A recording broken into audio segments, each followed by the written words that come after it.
ছাত্রলীগ এবং হাসিনার chapter 5ই August close হয়ে গিয়েছে।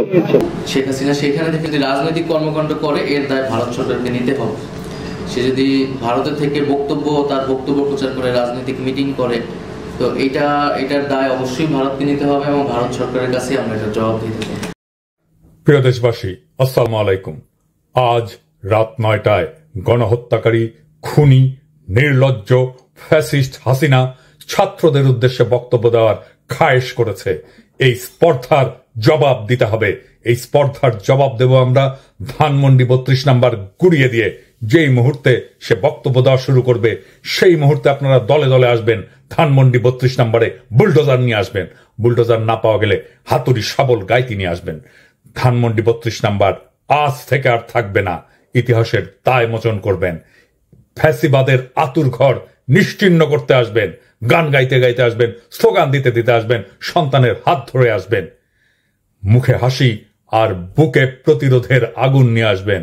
ফ্যাসিবাদের ধ্বংসস্তূপের উপরে ছাত্র জনতার বিজয় নিশান উড়াতে আসবেন। আজ রাত 9টায় সেই ইতিহাস রচিত হোক। আবু সাইদ মুগ্ধরাও আসবে। আপনাদের দেখানো পথে আসেন। অসমাপ্ত কাজ আজ আমরা সম্পাদন করি, ইতিহাসের দায় মোচন করি। ধানমন্ডি 32 নাম্বার থাকবে না। ছাত্র জনতা ঐক্য জিন্দাবাদ, ইনকিলাব জিন্দাবাদ। আর সর্বোপরি আমি বলবো যে আমরা মাঠে আছি। ফেব্রুয়ারি মার্চ ছাত্র জনতা মাঠে থাকবে, রাজপথ তাদের দখলেই থাকবে। ফলে আমাদের যে প্রতিরোধ, সেই প্রতিরোধ আমরা অব্যাহত রাখছি, আমরা জারি রাখতেছি এবং যে কোনো সময়ের জন্য আমরা আসলে প্রস্তুত। এখানে নানা ধরনের ফাটল, নানা ধরনের ভয় এবং আতঙ্ক আসলে ছড়ানোর চেষ্টা করতেছে। তো এই ধরনের ভয় আতঙ্ক দিয়ে আমাদেরকে আসলে পিছনে ফিরে নিয়ে যেতে পারবে না।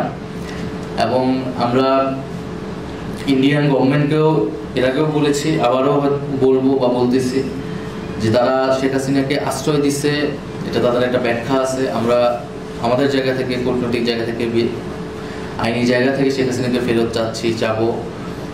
কিন্তু শেখ হাসিনা সেখানে থেকে যদি রাজনৈতিক কর্মকাণ্ড করে এর দায় ভারত সরকারকে নিতে হবে। সে যদি ভারতের থেকে তার বক্তব্য প্রচার করে রাজনৈতিক মিটিং করে, তো এটার দায় অবশ্যই ভারতকে নিতে হবে এবং ভারত সরকারের কাছে আমরা এটা জবাব দিতে হবে। ছাত্রলীগ এবং হাসিনা এটার ক্লোজ চ্যাপ্টার, মানে ডান চ্যাপ্টার, ডেড চ্যাপ্টার। ছাত্রলীগ এবং হাসিনার চ্যাপ্টার 5ই আগস্ট ক্লোজ হয়ে গিয়েছে। ছাত্রলীগ এবং হাসিনার যদি প্রাসঙ্গিক থাকতোই 5ই আগস্ট পালাই যেতে হতো না। আর আপনারা মিডিয়ায় যারা আছেন, মিডিয়া বিভিন্ন কারণে আমার উপরে ক্ষুব্ধ, বিভিন্ন বিষয়ে। আপনারা মিডিয়ায় যারা আছেন, আপনাদেরকে এখনো দেখি আপনাদের হচ্ছে ওই যে ভাসুরের নাম মুখে নিতে কেমন যেন লাগে। আপনারা এখনো সাবেক প্রধানমন্ত্রী শেখ হাসিনা, উনি সাবেক প্রধানমন্ত্রী নাকি ফেসিবাদের যিনি হচ্ছেন একদম বোচার of this motherland, বোচার of Bangladesh. উনি হচ্ছেন এই বাংলাদেশের হচ্ছে বোচার। 2000 মানুষকে উনি শুধুমাত্র চেয়ার টিকায় রাখার জন্য করেছে।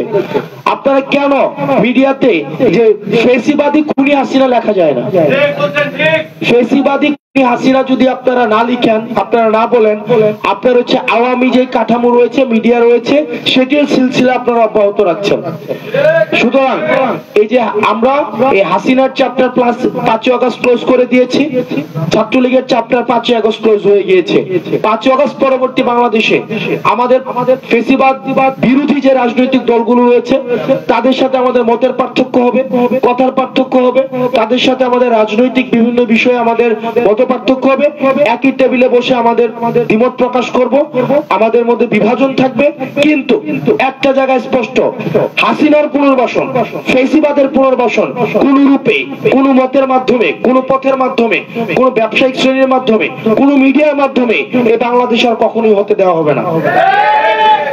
সেক্ষেত্রে হাসিনার ভাষণ যদি আমরা দেখি যে কোন মিডিয়াতে প্রচার করা হয়, আমরা ধরে নিব সেই মিডিয়া হাসিনাকে স্টিল ফ্যাসিলিটেট করছে এবং জাতির আশা আকাঙ্ক্ষার বিরুদ্ধে অবস্থান নিয়েছে। আমাদের সুশীলতা বিবর্জিত, আমাদের সুশীলতাকে আমরা ছুঁড়ে ফেলে দিয়েছি বলে আমরা এই গণ অভ্যুত্থান করতে পেরেছি।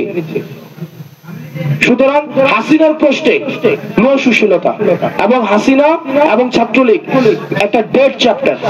Thank you everyone.